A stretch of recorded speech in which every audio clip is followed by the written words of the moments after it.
Naantay ko yung nanalo sa content ko. Nasaan na kaya yun? Boss. Daniel! Oh, ikaw na ulit ang nanalo ah. Boss. Uy, congrats. Oh, kamusta? Ayos lang, boss. Oh, ito na. Ibibigay ko na sa iyo yung prize mo ha. 500. At saka meron ka pang sports watch oh. Meron ka pang GCash. Okay? Oh, Daniel, pang 7 beses mo na. Ano nanalo, ano ba sikreto mo? Ituro mo naman sa iba. Ganito lang kasi yan mga lagi lang kayo tumuto kay Boss Chris. Pag naglapag siya, dapat puntahan nyo na kagad. Huwag kang mag-alinlangan Yun dyan. pala. Yes, gawin nyo lang boss, para lagi kayong updated. Punta kayo sa GC ni Boss Chris. Boss, para updated kayo kay Boss Chris, pupunta kayo sa Boss Chris channel. Yes. Boss Chris news. Yun. Boss, sali kayo dun sa GC ni Boss Chris para lagi kayong update.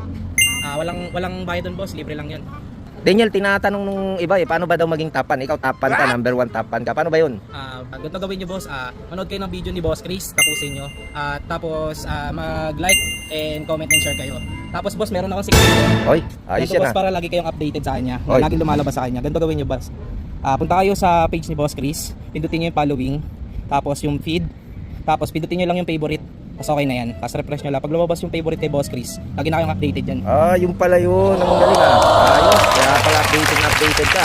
Oh, i-shoutout mo muna yung mga natin, mga followers natin. Bossing, pag nag-post si Boss Chris, dapat huwag na kayo mag-anilangan. Yung instinct nyo, kung nakikita nyo yung lugar, puntahan nyo na kagad kung alam. Yun, yung palang dapat mga boss eh. Kasi ang dami kasi yung iba nagtatanong pa. Maganda diretso na agad. Yes, boss. Oh, thank you Daniel. Salawangin ang ating number 1 tapan. Oh, tapan na number 1 pa. Buras ha.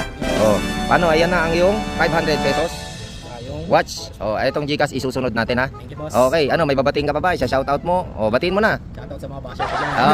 Ay, siyempre. Eh. Oh, paano? Mga boss. Oh, ayan ha. Pabilisan lang yan mga boss. Tama. Nataon talagang mabilis eh.